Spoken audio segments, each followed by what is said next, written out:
জননীং শারদাং দেবীং রামকৃষ্ণং জগদ্গুরুং পাদপদ্মে তয় শ্রিত্বা প্রণমামি মুহুর্মুহুঃ।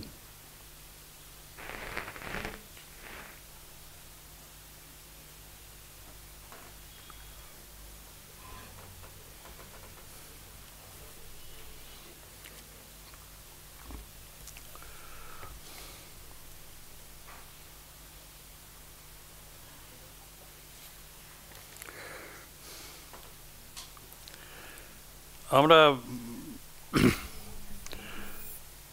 ঠাকুরের বাল্যাবস্থায় যে সমস্ত আবেশগুলি হতো সেগুলোর মধ্যে আছি।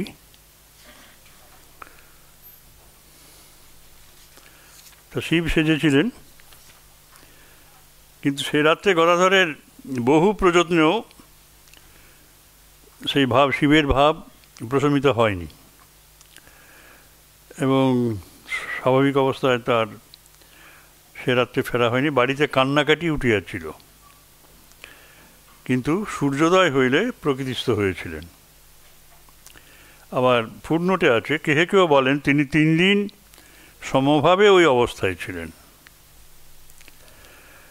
এই 3য় অধ্যায় সাধক ভাবের প্রথম বিকাশ।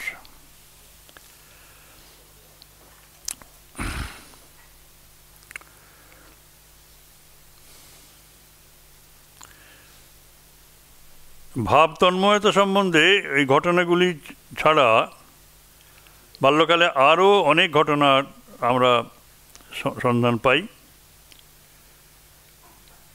যেমন গ্রামের কুম্ভকার শিব দুর্গাদি দেবদেবীর প্রতিমা গড়ে।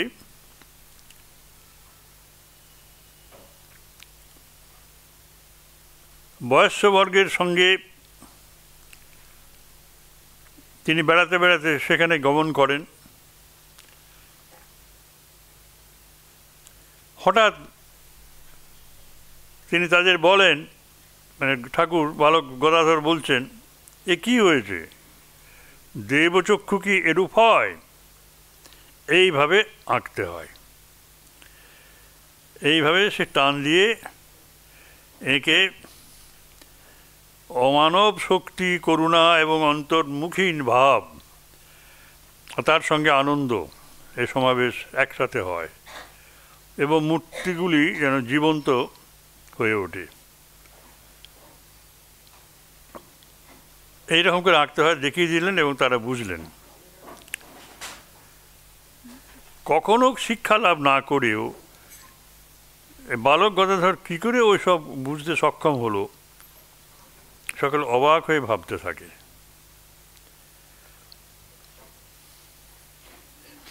আবার ক্রীড়াচ্ছলে বন্ধুদের সঙ্গে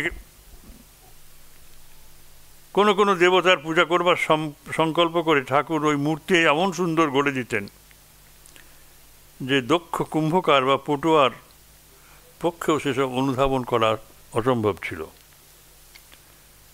অথবা অযাচিত অতর্কিতভাবে কোনো ব্যক্তিকে এমন কোনো কোনো কথা বলছেন যার ফলে তার বহুকালের সন্দেহ মিটে যাচ্ছে।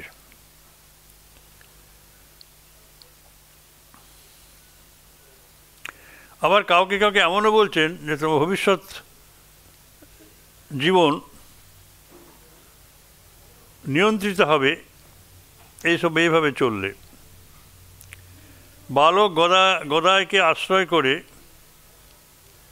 তারা ভাবতেন তাহলে কি তাদের আরাধ্য দেবতা করুণা পরবশ হয়ে এইসব পথ দেখাচ্ছেন? অদ্ভুত ব্যাপার।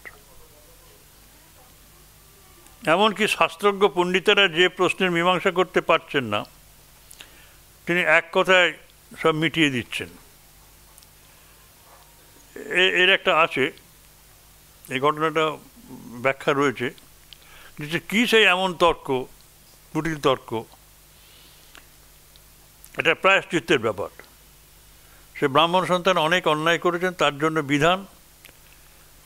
সে বিধান উনি বললেন যে এই বিধান হচ্ছে মানে তাকে চণ্ডালের ঘরে খেতে হবে, এইসব নানা রকম কথা। তিনি বললেন যে পুরীতে গিয়ে জগন্নাথের প্রসাদ সকলের সাথে খেলেই তো সব হয়ে গেল, সেখানে তো জাতিভেদ নেই। তো তার অবাক হয়ে গেল সহজ সমাধানে। এসব অদ্ভুত ঘটনা আমরা শুনেছি, এবং তার সেই সমস্ত ঘটনাগুলি সবই তার উচ্চ ভাবভূমিতে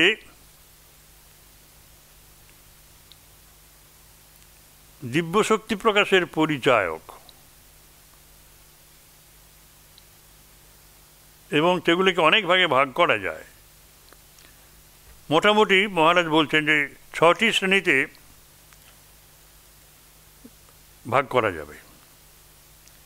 কতকগুলি তার অদ্ভুত স্মৃতির, কতকগুলি প্রবল বিচার বুদ্ধির, কতকগুলি বিশেষ নিষ্ঠা এবং দৃঢ় প্রতিজ্ঞার, কতকগুলি অসীম সাহসের, কতকগুলি রঙ্গরসপ্রিয়তার, এবং কতকগুলি অপার প্রেম এবং করুণার পরিচায়ক।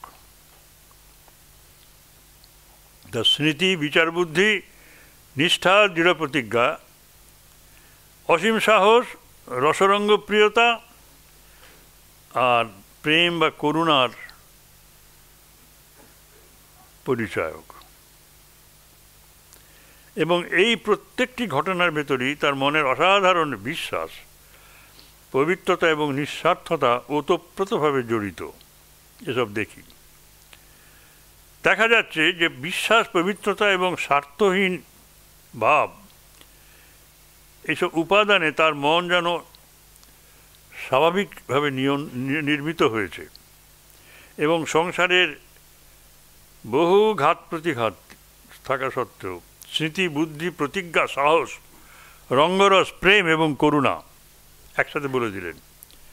স্মৃতি, বুদ্ধি, প্রতিজ্ঞা 3, সাহস, রঙ্গরস এবং প্রেম এই 3, 6 এদের তরঙ্গ সময়ের উদয় করছে। অর্থাৎ তার বিশ্বাস এবং পবিত্রতাই হচ্ছে এইসবের মূলে আছে। এইসব ভাবতরঙ্গ তার ভেতরে তৈরি করছে 6 রকমের। যেমন স্মৃতিশক্তি, পল্লীতে রামকৃষ্ণ যাত্রা হচ্ছে, অন্য লোকের সঙ্গে বালকও শুনছেন, কিন্তু পবিত্র পুরাণ কথা গানের বিষয় ভুলে পরদিন তো সবাই যে যার স্বার্থচিন্তায় কাজে লেগে গেল। বালক গদাধর ভাবজগতে সেটিকে সংরক্ষণ করছেন। তার সেই ভাবতরঙ্গের বিরাম নাই, সেগুলিকে পুনরাবৃত্তি করে আনন্দ উপভোগের জন্য বয়স্কদের সামনে ওই মানিক রাজার আমবাগানে ভিন্ন ভিন্ন চরিত্রের ভূমিকা নিজেই একাই আয়ত্ত করে বা অন্যদেরও বিভাজন করে চরিত্রগুলির আপনি নিজে প্রধান চরিত্রের ভূমিকা গ্রহণ করে অভিনয় করছেন। সরল কিষাণ পাশের জমিতে চাষ দিতে দিতে বালকদের ওই যাত্রা দর্শনে, এটা খেলার ছলে সব হচ্ছে, মুগ্ধ হৃদয়ে ভাবছে একবার শুনে পালাটার সব কথা এবং গান এরূপে কীরূপে আয়ত্ত হচ্ছে। এই স্মৃতিশক্তির ব্যাপার হলো, এই 6টার ব্যাপার, 6টার আলোচনা হচ্ছে। বুদ্ধি কি? দৃঢ় প্রতিজ্ঞা। একটা দৃঢ় প্রতিজ্ঞা, দৃঢ় প্রতিজ্ঞা হচ্ছে আত্মীয় স্বজন এবং সমাজ প্রচলিত প্রথার বিরুদ্ধে বালক একেবারে দৃঢ় প্রতিজ্ঞ হয়ে রইলেন যে আমার উপনয়ন হবে, সে সময় আমার ভিক্ষা মাতা হবেন ধাত্রীমা, ধনী কামারিনী। আমি তাকেই আমার ভিক্ষা মাতা রূপে বরণ করব।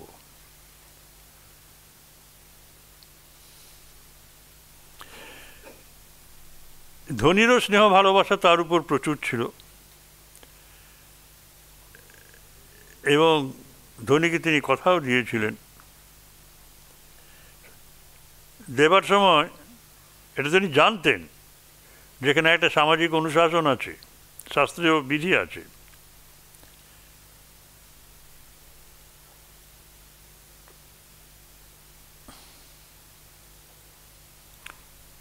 কিন্তু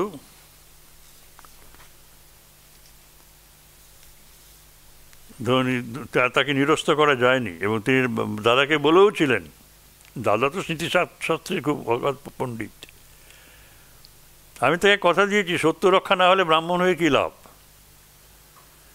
এবং তার এই অকাট্য যুক্তির কাছে তারা সবাই পরাস্ত হলেন। এবং এটাও ঠিক আছে, ব্রাহ্মণ সন্তান অব্রাহ্মণ ভিক্ষামাতা হওয়ার ফলে ভিক্ষামাতার বাড়িতে অন্ন গ্রহণ তারই সহস্ত মানে পক্ক রন্ধন ব্যঞ্জন সব খেতেন, তিনি ত্রস্ত হতেন, কিন্তু উনি কেড়ে খেতেন। মহারাজ বলছেন তিনি কেড়ে কেড়ে খেতেন।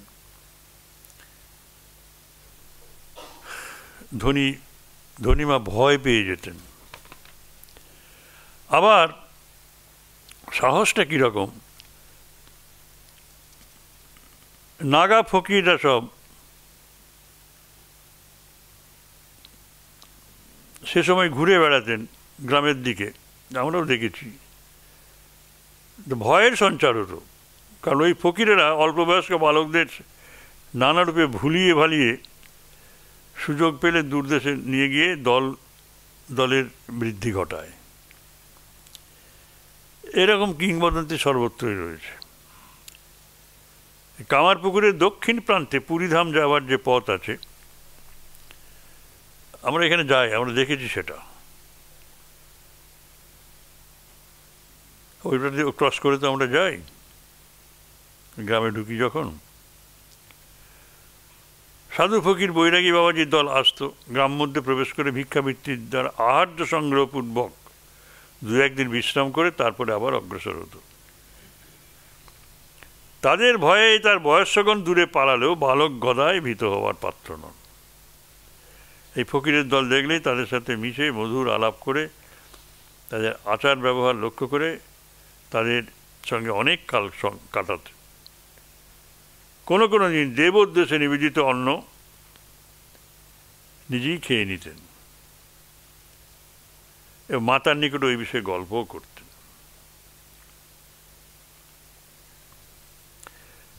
এবং তাদের মতো বেশ ধারণও করতেন, সর্বাঙ্গে তিলক চিহ্ন, এবং যে কাপড়টা পরেছিলেন সেই কাপড়টা খানিকটা ছিঁড়ে কৌপিন পরে জননীর কাছে গিয়ে হাজির হতেন। রসরঙ্গ প্রিয়তা। গ্রামের নিজ জাতিদের ভিতর অনেকেই রামায়ণ মহাভারত পাঠ করতে জানতেন না। ওই সকল গ্রন্থ শুনবার ইচ্ছে হলেও তাদেরকে কেউ পড়ে বুঝিয়ে দিতে পারে এমন লোক ছিল না। আর ব্রাহ্মণদের তো আমন্ত্রণ করলে আসতোই না।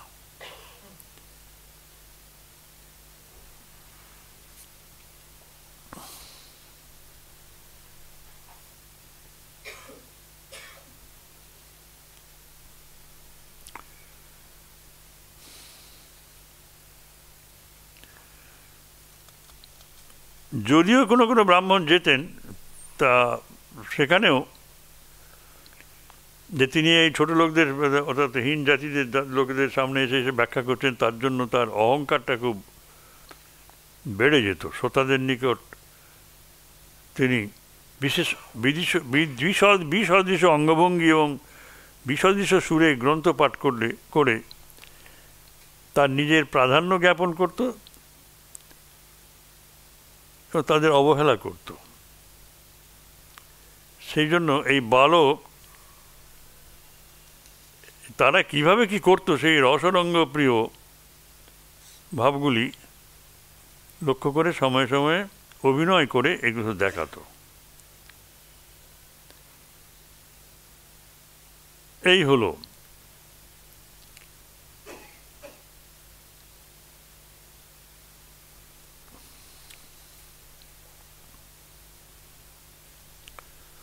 তার মনের স্বাভাবিক গঠনটাই ছিল করুণা এবং প্রেম এবং পবিত্রতা স্বয়ং সব।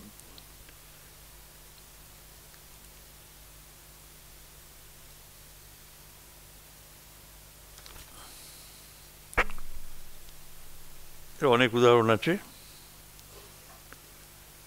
তিনি কলকাতায় তার ভ্রাতার চতুষ্পাটিতে তখন আছেন,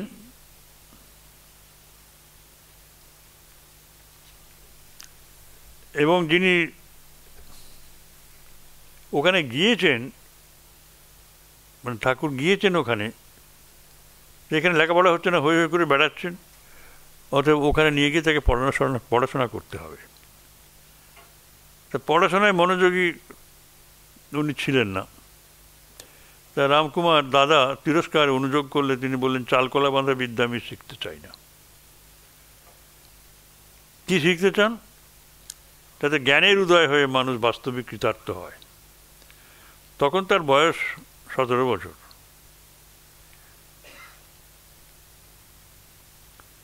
ঝামাপুকুরে দিগম্বর মিত্রের বাটির সামনে, সমীপে আর কি, জ্যোতিষ এবং স্মৃতিশাস্ত্রে বেশ পারদর্শী তার দাদা টোল খুলে ছাত্রদের লেখাপড়া শেখাচ্ছিলেন। এবং পূর্বোক্ত মিত্র পরিবার ভিন্ন পল্লীর অপর একটি বর্ধিষ্ণু ঘরে নিত্য দেবসেবার ভার গ্রহণ করিয়াছিলেন।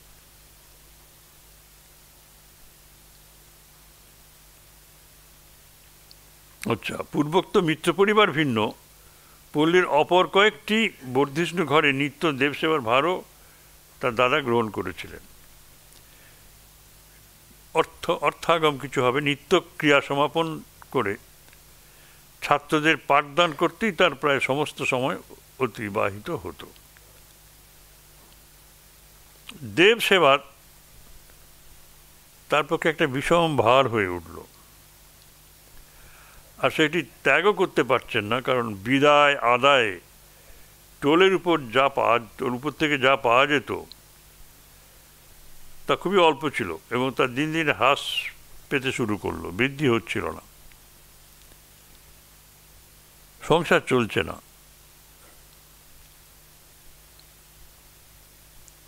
এবং ভাবলেন যে ভাইকে বলা যাক যে ওই দেবসেবার ভার তুমি নেবে কিনা। এবং তিনি তো এটাই চাইছিলেন।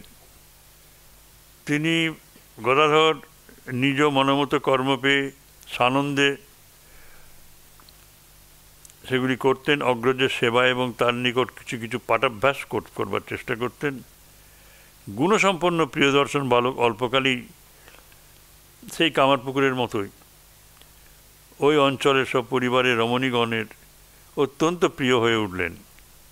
তার সরল ব্যবহার, মিষ্টালাপ এবং দেবভক্তি দর্শনে তার নিকট নিঃসংকোচে আগমন করতেন সকলেই। তার দ্বারা ছোটো ছোটো ফরমাস করিয়ে নিতেন এবং মধুর কণ্ঠে ভজন শুনতে আগ্রহ প্রকাশ করতেন। কামারপুকুরের ন্যায় এখানেও বালকের একটি আপন দল বিনা চেষ্টায় গড়ে উঠল, এবং অবসর পেলে ওই সকল স্ত্রী পুরুষদের সঙ্গে মিলিত হয়ে আনন্দে দিন কাটাতে লাগলেন। এইভাবে বিদ্যাশিক্ষাটা আর হলো না। আর এই জন্য রামকুমার তার ভাইকে হঠাৎ করে কিছু বলতেও সাহস পাচ্ছেন না। তার কারণ হচ্ছে মায়ের একেবারে খুব আদুরে নেওটা, এবং তার স্নেহ সুখ এখন বঞ্চিত হয়ে দাদা নিয়ে এসেছেন দাদার সুবিধা হবে বলে। এই অবস্থায় বালকের আনন্দে বিঘ্ন উৎপাদন করা তিনি সমীচীন মনে করলেন না, কারণ ওই রূপ করলে পরে তাহলে গদাধরে কলকাতা বাস একটা বনবাস তুল্য অসহ্য হয়ে উঠবে।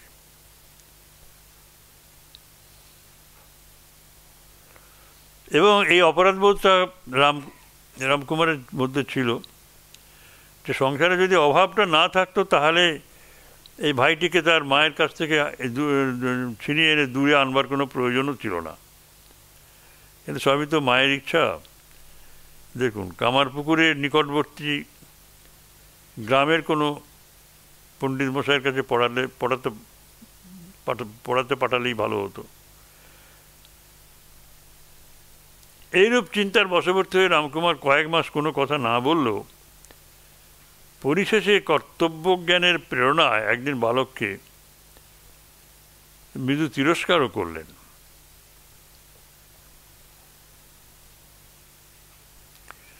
বললেন যে, দেখ, একদিন তো সংসারে ভেতর প্রবেশ করতে হবে। এখন যদি সাংসারিক উন্নতির ব্যবস্থা না করা হয়, তার ভবিষ্যতে সে তো আর কিছু করতে পারবে না। এইসব বলেছিলেন। কিন্তু স্নেহপরবশ রামকুমার সংসারের স্বার্থপর কঠোর প্রথায় ঠেকিয়া এবং শিখিয়া কতকটা অভিজ্ঞতা লাভ করলেও নিজ কনিষ্ঠের অদ্ভুত মানসিক গঠন সম্বন্ধে বিশেষ অভিজ্ঞ ছিলেন না। বালক যে এই অল্প বয়সে সংসারী মানবের সমস্ত চেষ্টার এবং আজীবন পরিশ্রমের কারণ ধরতে পেরেছে,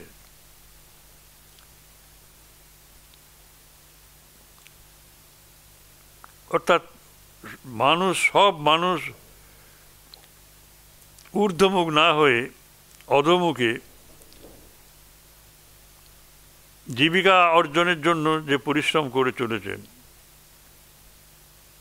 এবং দুদিনের প্রতিষ্ঠা এবং ভোগ সুখ লাভকে তুচ্ছ জ্ঞান করে মানব জীবনের অন্য উদ্দেশ্য নির্ধারিত করা যে দরকার, এসব ভুলে বসে আছেন। বালক যে এই সব চিন্তাভাবনাতেই মগ্ন, এটা কিন্তু উনি বুঝতে পারতেন না, রামকুমার। আর বালকও বুঝতে পারতেন যে দাদা তার ব্যবহারে খুব সুখী নন। সেজন্য তিনিও কোনোভাবে বিচলিত না হয়ে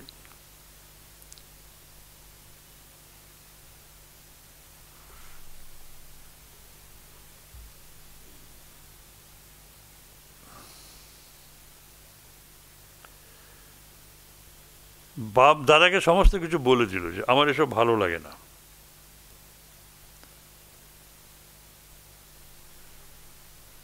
তখন উনি ভাবলেন যে মানে মা বাবার বহু আদরের বালক জীবনে এই প্রথম তিরস্কার বা অভিমান বিরক্তিতে এইরূপ কথা বলছে। সত্যনিষ্ঠ বালক, তাকে আপন অন্তরের কথা বোঝাবার অনেক চেষ্টা করতে পারলেন।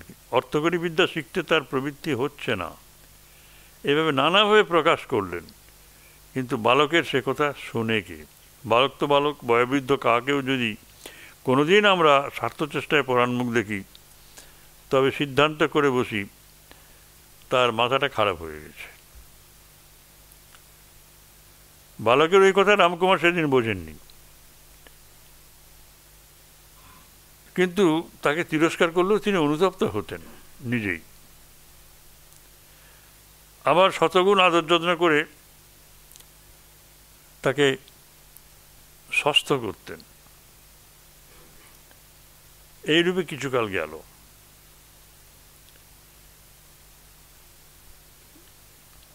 পরের 2 বছরে ঠাকুর এবং তার অগ্রজের জীবনের পরিবর্তনের প্রবাহ প্রবলভাবে চলেছিল। অগ্রজের আর্থিক অবস্থা দিন দিন অবসন্ন হচ্ছে। নানাভাবে চেষ্টা করেও তিনি কিছু বিষয়ের উন্নতি সাধন করতে পারছেন না। এই অবস্থায় টোল বন্ধ করে টোলে কিছু আয় হচ্ছে না, অপর কোনো কার্য স্বীকার করবেন কি না এ বিষয়ে নানা তোলপাড় চলছে মনে। কিছুই যখন স্থির করতে পারছেন না, একথা মনে মনে বেশ বুঝলেন অন্য উপায় যদি শিগগির গ্রহণ না করি, তাহলে পরিশেষে ঋণগ্রস্ত হয়ে নানা অনর্থ উপস্থিত হবে। কিন্তু কি উপায় অবলম্বন করবেন? যজন যাজন অধ্যাপনা ভিন্ন, অন্য কোনো কাজ তো শেখেননি। চেষ্টা করেও এখন যে সময় উপযোগী কোনো অর্থকরী বিদ্যা শিখবেন সে উদ্যম উৎসাহ প্রাণে নেই। আবার ওই রকম যদি করতে যায় তাহলে নিত্য ক্রিয়া এবং পূজাদি করবার অবসরও খুব পাওয়া যাবে না।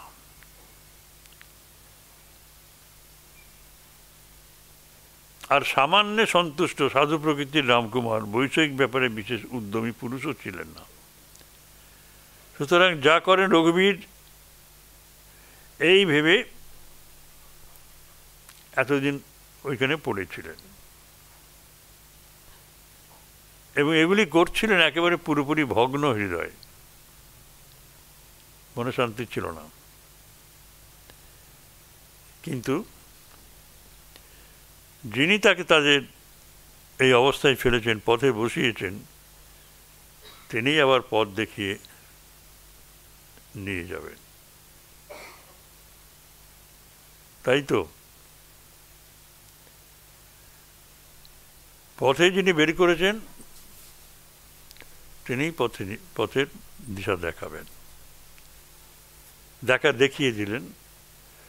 এবং স্বাভাবিকভাবেই সেই পথ হচ্ছে দক্ষিণেশ্বরের পথ। এই হলো পটভূমিকা। চতুর্থ অধ্যায়ে বলছেন যে যখন কলকাতায় এলেন তার বয়স ছিল 45 বছর। তার পত্নী এবং একমাত্র পুত্র অক্ষয়কে তার পত্নী একমাত্র পুত্র অক্ষয়কে প্রসব করে মৃত্যুমুখে পতিত হলেন। তার পত্নীর যে মৃত্যু হবে তিনি জানতে পেরেছিলেন, তিনি এও ছিলেন, খানিকটা ভবিষ্যৎবাণী করতে পারতেন। ঠাকুরের বয়স তখন 14 বছর।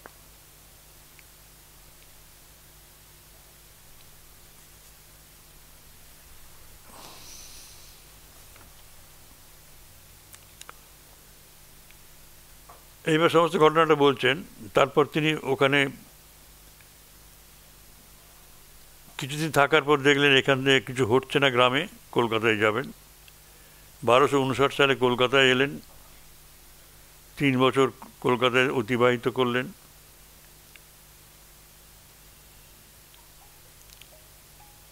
বিদায় আদায়ের সুবিধার জন্য ছাতুবাবুর দলভুক্ত হয়ে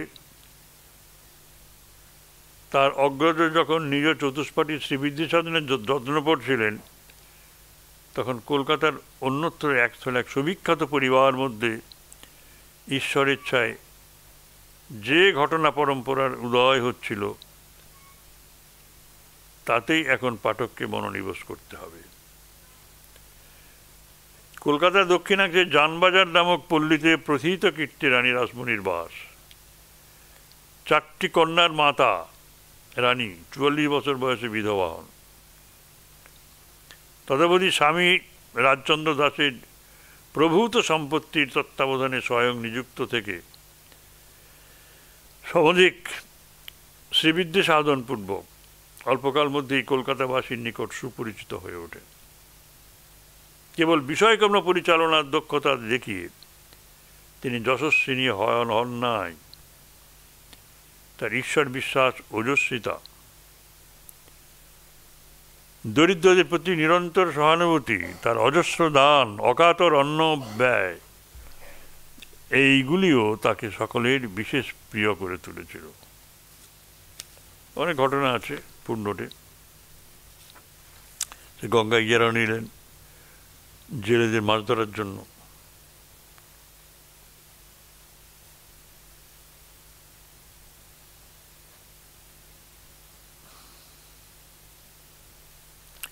ইংরেজদের সাথে যুদ্ধ করতে উদ্যত হয়েছিলেন।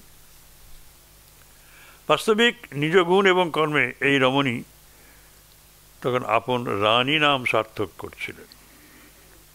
ব্রাহ্মণ ইতর নির্বিশেষে সকল জাতির হৃদয়ের শ্রদ্ধা এবং ভক্তি সর্বপ্রকারে আকর্ষণে সক্ষম হচ্ছিলেন। আমরা যে সময়ের কথা বলছি তখন রানীর কন্যাগণের বিবাহ, সন্তান সন্ততি হয়েছে। 4টি মাত্র পুত্র রেখে রানীর তৃতীয়া কন্যার মৃত্যু হওয়ায় প্রিয়দর্শন এই তৃতীয় জামাতা শ্রীযুক্ত মথুরামোহন বা মথুরানাথ বিশ্বাস ওই ঘটনার পর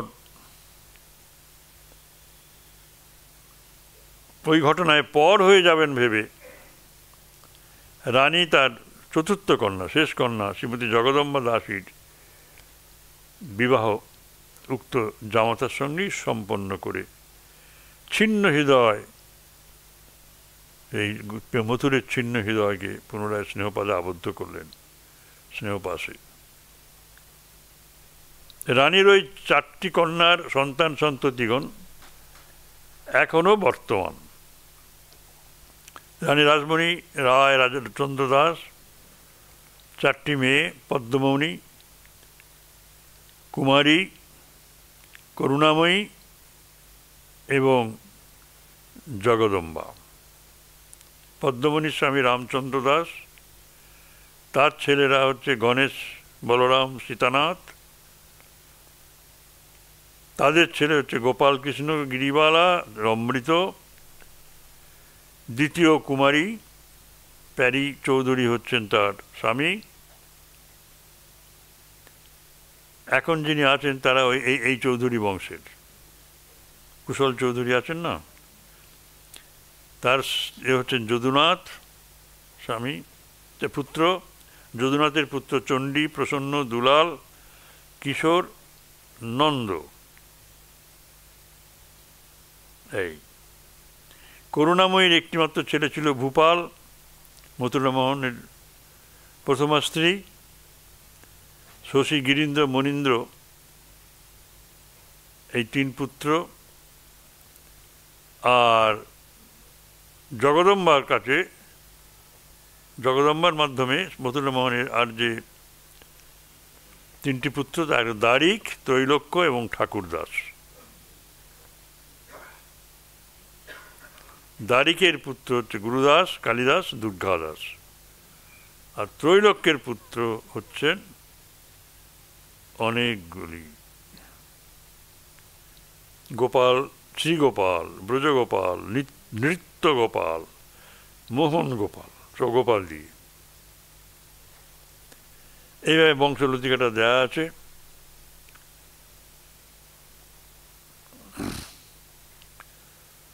অশেষ গুণশালিনী রানী রাসমণির শ্রী কালিকার শ্রীপাদপদ্মে চিরকাল বিশেষ ভক্তি ছিল।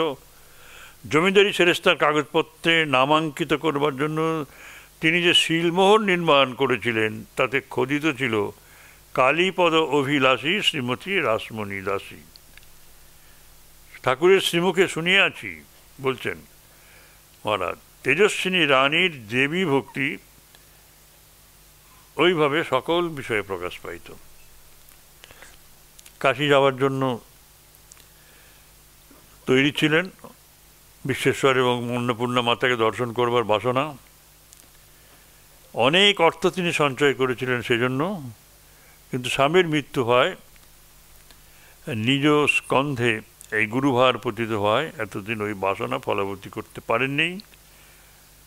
এখন জামাইরা, বিশেষত মথুরামোহন, তাকে ওই বিষয়ে সহায়তা করতে তিনি কাশী যাওয়ার জন্য 1255 সালে তৈরি হলেন। সকল বিষয় স্থির হলে যাত্রা করবার অব্যবহিত পূর্বরাত্রে তিনি স্বপ্নে দেবীর দর্শন লাভ এবং প্রত্যাদেশ পাইলেন। কাশী যাবার আবশ্যক নাই, ভাগীরথী তীরে মনোরম প্রদেশে আমার মূর্তি প্রতিষ্ঠিত করে পূজা এবং ভোগের ব্যবস্থা করো। আমি ওই মূর্তিকে আশ্রয় করে আবির্ভূত হয়ে তোমার নিকট নিত্য পূজা গ্রহণ করব।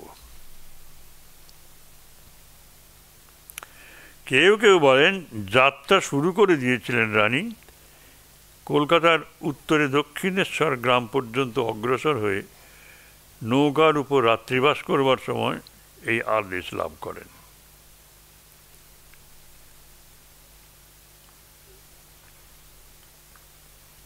এবং তার এই বহুকাল সঞ্চিত ভক্তি ওই সময়ে সাকার মূর্তি পরিগ্রহ করবার জন্য উন্মুখ।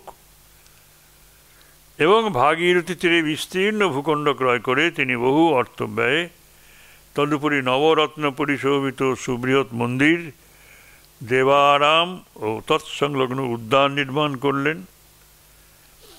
এখন হতে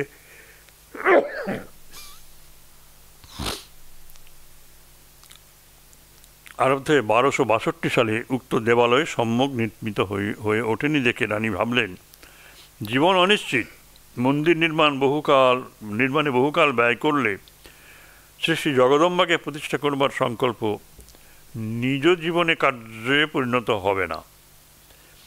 এরূপ আলোচনা করে 1262 সালে 18 জ্যৈষ্ঠ তারিখে স্নানযাত্রার দিনে শ্রী শ্রী জগদম্বার সেবা প্রতিষ্ঠা কার্য সম্পন্ন করেন।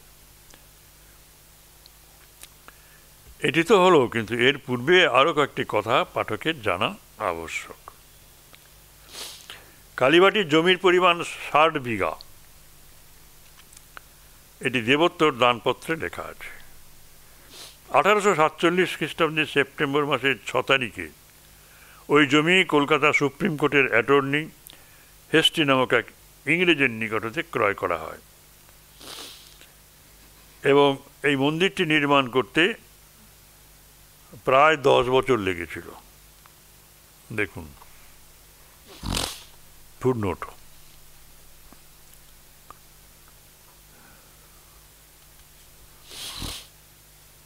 আত্মবাস ইষ্টদেবতাকে সেবা করতে হবে, অতএব তিনি জগদম্বাকে অন্নভোগ দেওয়ার জন্য ব্যস্ত হলেন। রানী ভাবলেন যে মন্দির যখন মনের মতো নির্মিত হয়েছে আর সেবা কার্য চালাবার জন্য যথেষ্ট সম্পত্তিও দিয়েছি, কিন্তু এতটা করে যদি জগদম্বাকে নিত্য অন্নভোগ দিতে না পারি তো সবই বৃথা। খুব বড় কীর্তি হয়েছে সবাই বলবে, কিন্তু লোকের এরূপ কথায় কি এসে যায়। তখন প্রার্থনা করতেন, হে জগদম্বে, অন্তঃসারহীন নাম যশ এই মাত্র দিয়ে আমাকে ফিরিয়ে দিও না, আবার বিষয়ে আসক্ত করে দিও না। তুমি এখানে নিত্য প্রকাশিত থাকো এবং কৃপা করে দাসীর প্রাণের কামনা পূর্ণ করো। অন্নভোগ প্রদান করবার পথে প্রধান অন্তরায় জাতি এবং সামাজিক প্রথা। প্রাণ তো একবারও বলে না যে অন্নভোগ দিলে জগন্মাতা গ্রহণ করবেন না। হৃদয় তো চিন্তায় উৎফুল্ল হয়, সংকুচিত হয় না। তবে এই বিপরীত প্রথার প্রচলন কেন? শাস্ত্রকার কি প্রাণহীন ব্যক্তিরে অথবা স্বার্থপ্রেরিত হয়ে ঈশ্বরের নিকটেও উচ্চবর্ণের উচ্চ অধিকার ব্যবস্থা করে গেছেন? এইসব ভাবছেন।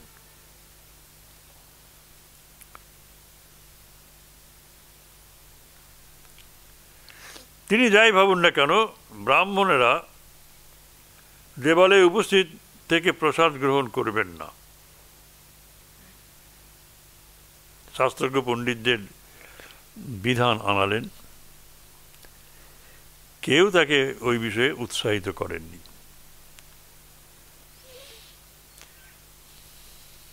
তার ওই সংকল্প পূর্ণ হবার কোনো উপায় দেখা গেল না।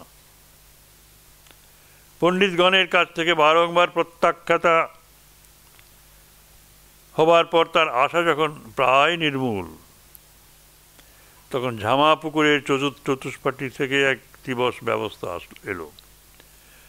প্রতিষ্ঠার পূর্বে রানী যদি উক্ত সম্পত্তি কোনো ব্রাহ্মণকে দান করেন এবং সেই ব্রাহ্মণ ওই মন্দিরে দেবী প্রতিষ্ঠা করে অন্নভোগের ব্যবস্থা করেন, তাহলে শাস্ত্র নিয়ম যথাযথ রক্ষিত হবে এবং ব্রাহ্মণ আদি উচ্চবর্ণ উক্ত দেবালয়ে প্রসাদ গ্রহণ করলেও দোষভাগী হবেন না।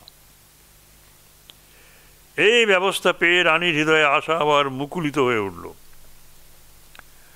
তিনি নিজ গুরুর নামে দেবালয় প্রতিষ্ঠাপূর্বক তার অনুমতিক্রমে ওই দেবসেবার তত্ত্বাবধায়ক কর্মচারীর পদবি গ্রহণ করে থাকতে সংকল্প থাকলেন।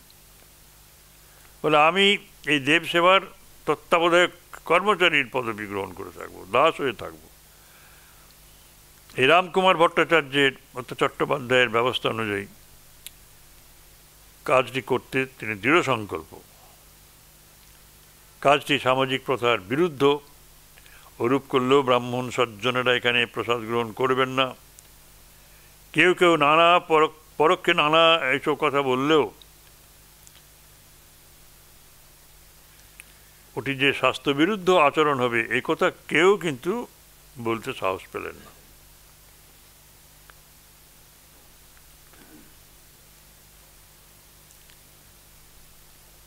এই যে বিধান যিনি দিলেন, রানী তো আর তাকে উপেক্ষা করতে পারেন না, এ কথা আমরা বেশ বুঝতে পারি। বস্তুতপক্ষে সেই সময়ে মানে সমবেতভাবে পণ্ডিতদের বিরোধিতার প্রেক্ষিতে রামকুমারের এরূপ ব্যবস্থা দান সামান্য উদারতার পরিচায়ক নয়, এটা মানে জগন্মাতার ইচ্ছা প্রকাশ পেয়েছে। শাস্ত্র শাসনের ভিতর এইরকম উদার ভাব, অব্যবস্থার মধ্যে যে ব্যবস্থা প্রদান,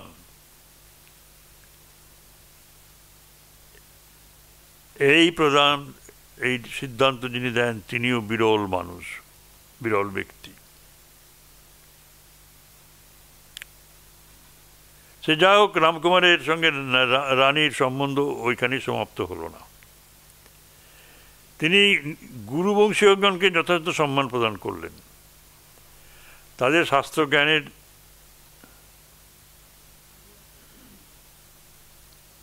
এবং শাস্ত্রমত দেব সেবা সম্পন্ন করবার সম্পূর্ণ অযোগ্যতে বিশেষভাবে লক্ষ্য করেছিলেন।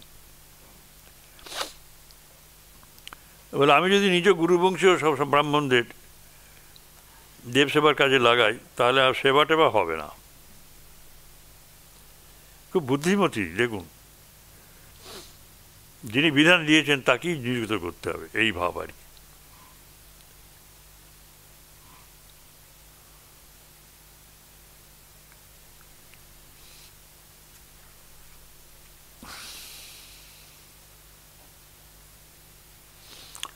সুতরাং যজন যাজন ক্ষম সদাচারী কোনো ব্রাহ্মণী রানীর দেবালয়ে পূজক পদের ব্রতী হতে চাইলেন না। রানী বেতন এবং পারিতোষিকের হার বৃদ্ধি করলেন পূজকের জন্য, তাতেও কাজ হলো না।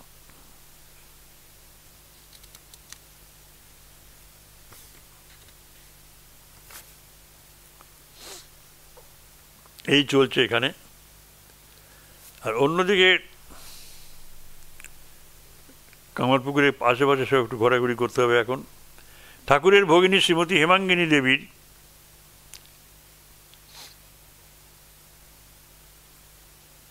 মানে ঠাকুরের ভগিনী শ্রীমতী হেমাঙ্গিনী দেবীর বাটি কামারপুকুরের অনতিদূর শিহর গ্রামে ছিল। তথায় অনেক ব্রাহ্মণের বসতি। বিস্তৃত দাদা মহেশচন্দ্র চট্টোপাধ্যায়।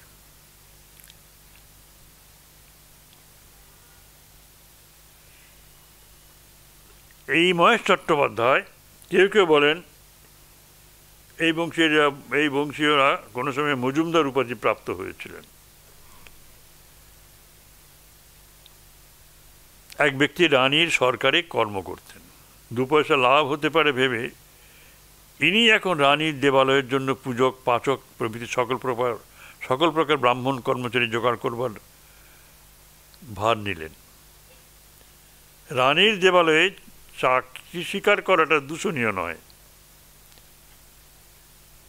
এই গ্রামস্থ দরিদ্র ব্রাহ্মণকে বুঝাবার জন্য মহেশ উক্ত বন্দোবস্তের ভার গ্রহণপূর্বক সর্বাগ্রে নিজ অগ্রজ ক্ষেত্রনাথকে শ্রী শ্রী রাধা গোবিন্দজির পূজক পদে মনোনীত করলেন। এই ঘটনাগুলো আমরা খুব একটা জানি না, কাজ শুরু হয়ে গেছে।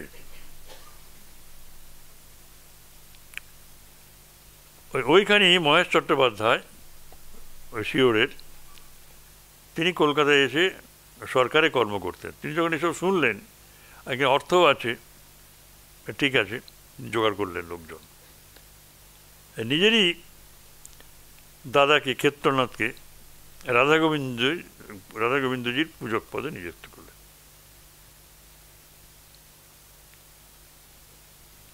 এই যে শুরু হলো, এর ফলে তিনি অন্যান্য কর্মচারীদেরও জোগাড় করতে সক্ষম হয়েছিলেন। কিন্তু মা কালীর মন্দিরের জন্য সুযোগ্য পূজক জোগাড় করা খুব কঠিন হলো। এই রামকুমার ভট্টাচার্য এর সঙ্গে ঠাকুরের দাদা এই মহেশ চট্টোপাধ্যায়ের পূর্ব থেকেই পরিচয় ছিল। রামকুমার যে একজন ভক্তিমান সাধক এবং স্বেচ্ছায় শক্তিমন্ত্রে দীক্ষিত, একথা মহেশের অবিদিত ছিল না। তার সাংসারিক অভাব অনটনের কথা মহেশ কিছু কিছু জানতেন। সেই জন্য শ্রী শ্রী কালিকা মাতার পূজক নির্বাচন করতে গিয়ে তার দৃষ্টি এখন রামকুমারের প্রতি আকৃষ্ট হলো। কিন্তু পরক্ষণেই মনে হলো, যেটা ঠাকুর আগে বলেছেন, ঠাকুরের মুখ থেকে এটা শুনেছি আমরা, যে এই বংশ কিছু অশূদ্র জাতি। ঠাকুর বলছেন না যে আমার বাবা শূদ্র জাতি ছিলেন না, শূদ্রের অন্ন কেউ গ্রহণ করতেন না। তুমি এসব শূদ্রের অন্ন গ্রহণ করছো কেন মন্দিরে এখানে এসে?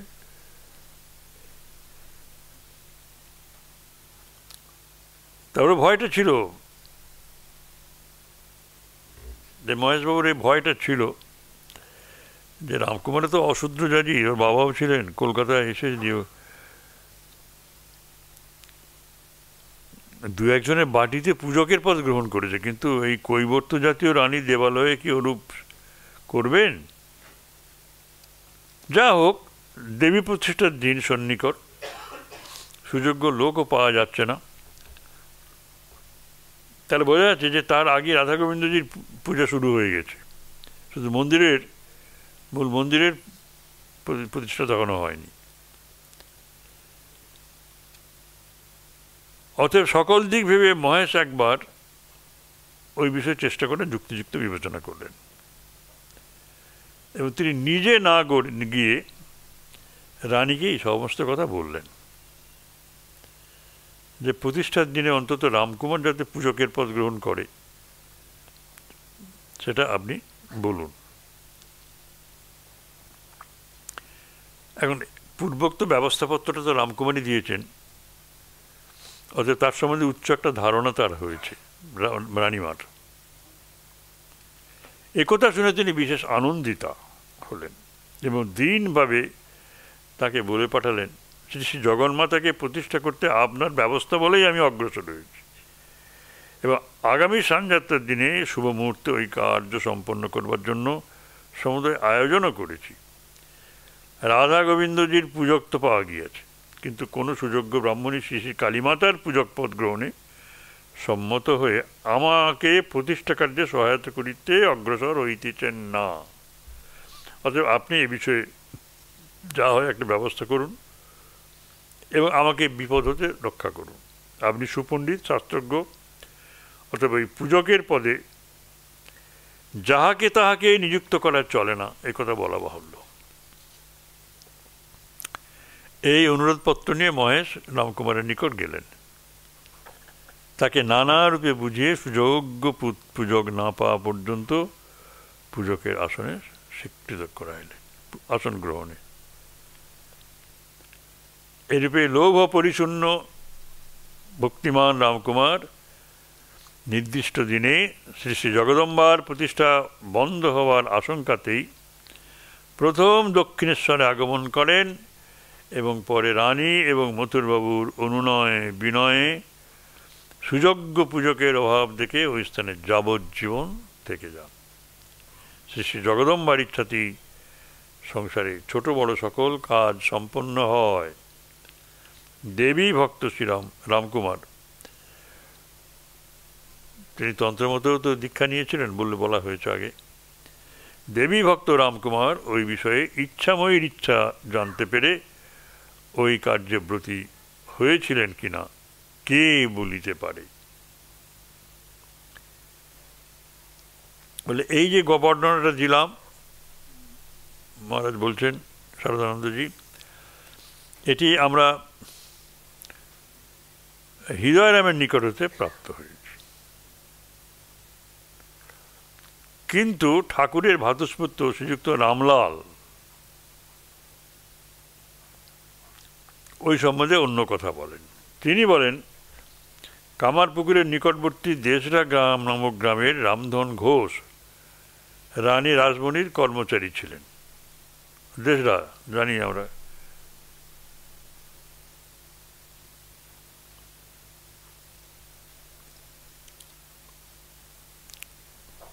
দেশরাতে আমাদের প্রায় মানে মঠের প্রায় 100 বিঘের মতো জমি আছে দেশরা গ্রাম।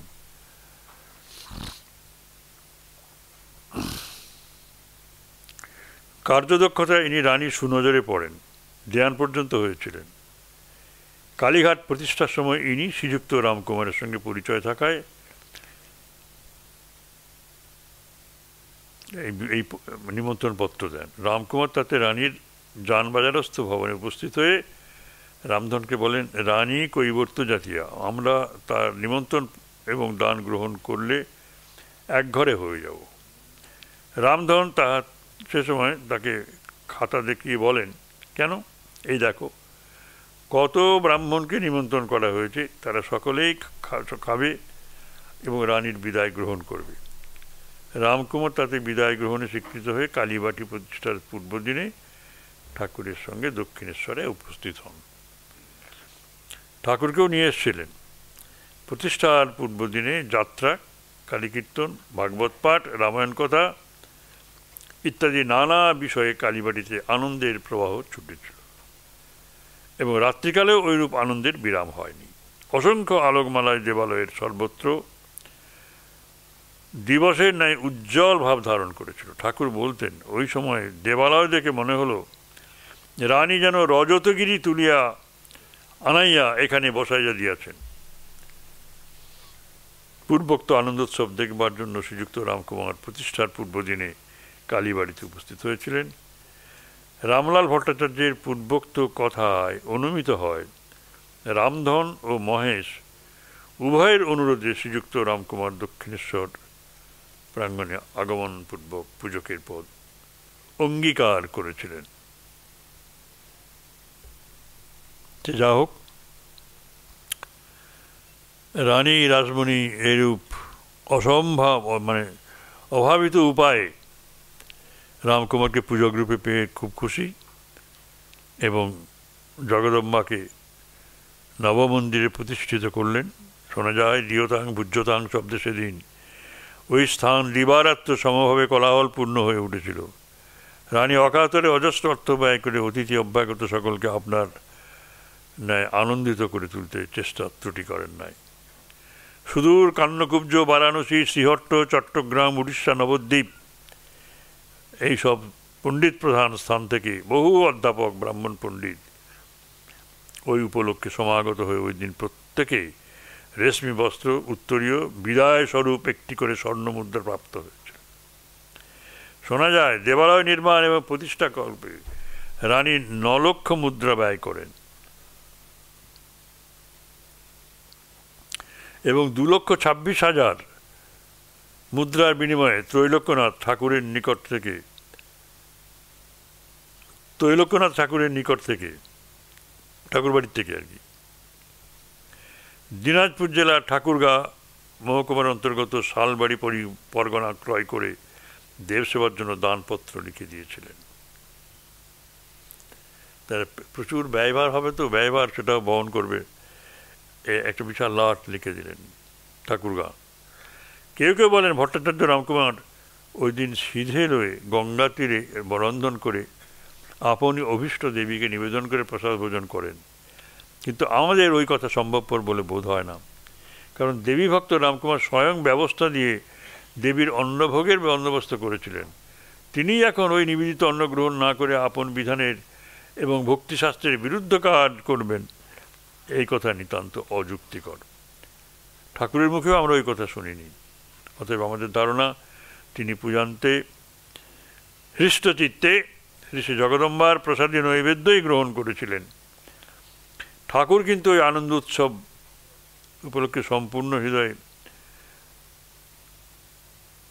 যোগদান করলেও আহারের বিষয়ে তিনি নিজ নিষ্ঠা রক্ষা করে সন্ধ্যা যেই এলো অমনি নিকটবর্তী বাজার হতে 1 পয়সার মুড়ি মুড়কি কিনে খেয়ে পদব্রজে ঝামাপুকুর চতুষ্পাটিতে এসে সে রাত্রি বিশ্রাম করেছিলেন। তিনি বলতেন, রানী কাশীধামে যাওয়ার সমস্ত আয়োজন করেছিলেন। যাত্রার দিন স্থির করে প্রায় 100খানা ক্ষুদ্র বৃহৎ নৌকা বিবিধ দ্রব্য সম্ভারে পূর্ণ করে ঘাটে বেঁধে রেখেছিলেন। যাত্রা করবার অব্যবহিত পূর্বরাত্রে স্বপ্নে দেবীর নিকট প্রত্যাদেশ লাভ করেই ওই সংকল্প পরিত্যাগ করেন এবং ঠাকুর বাটি প্রতিষ্ঠার জন্য যথাযোগ্য স্থানের অনুসন্ধানে নিযুক্ত থাকেন।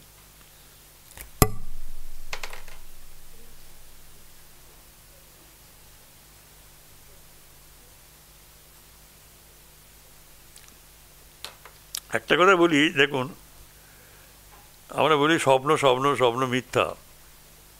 এই স্বপ্ন মিথ্যা হলে রামকৃষ্ণ মঠ, রামকৃষ্ণ মিশন, আমি আপনারা সবাই মিথ্যা। স্বপ্ন দিয়ে দেখুন কালী মন্দির হলো, স্বপ্ন দিয়ে গদাধর এলেন, হ্যাঁ, এই তো স্বপ্ন। স্বপ্ন দিয়ে স্বামীজি এলেন, এইসব স্বপ্নের কাজ। জয় মা, হরি ওম তৎসৎ।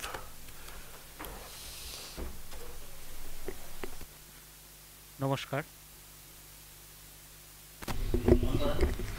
নমস্কার। এতক্ষণ শ্রী শ্রী রামকৃষ্ণ লীলা প্রসঙ্গ থেকে বাংলায় পাঠ এবং আলোচনা করলেন স্বামী সুপর্ণানন্দজি মহারাজ। মহারাজের পরবর্তী লীলা প্রসঙ্গের ক্লাস 3রা সেপ্টেম্বর 2025 সন্ধ্যা 6টা, স্থান শিবানন্দ হল।